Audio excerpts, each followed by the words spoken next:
of both parties, they keep telling me that sacrifices and concessions must be made to get things done in Washington. They say that's how the game is played.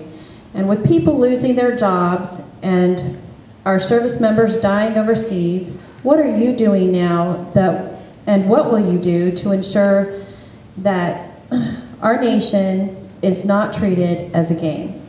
Well, let me just say, this is not a game. If for some reason I didn't believe that one individual could have an impact on the types of changes that I think reflect where we need to go, then I would not be here today.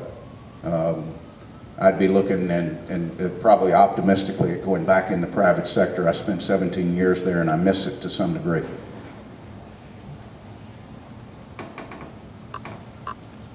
Let me turn to our inspector again, and I hate to do it to him, but he deserves it.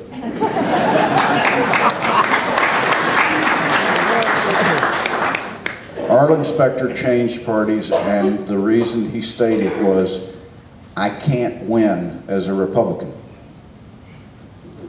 This is not win at every cost, at any cost.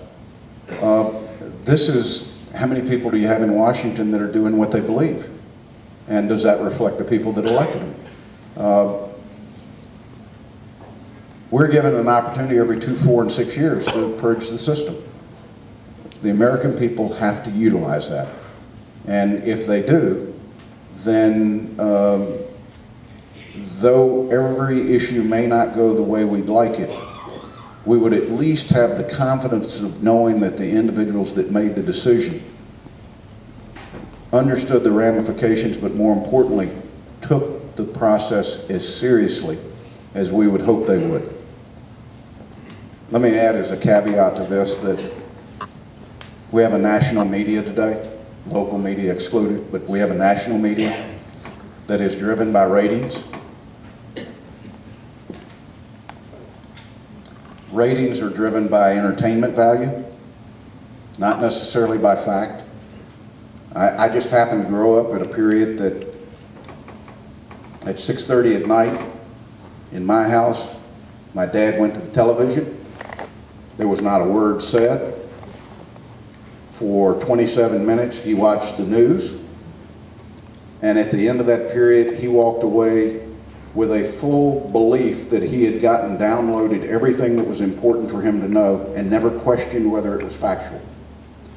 Today we cut on the 24-hour news shows at 10 o'clock or go on our BlackBerry or our computer and we get a snapshot of what the news is at that given point in time.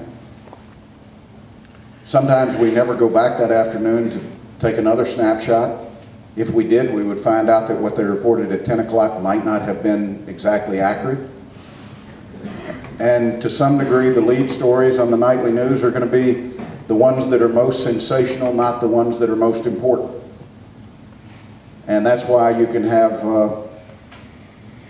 healthcare bills that actually make common sense that the national media never reports about, because they're not the ones that drive the level of interest of the American people.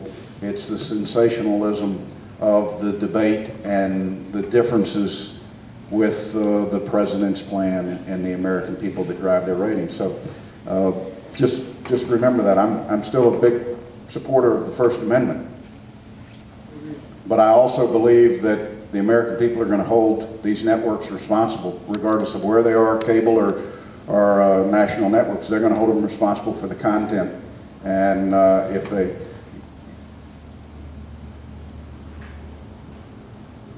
look at the shows from 8 to 11, can you tell me one that has any intrinsic value that they have on TV?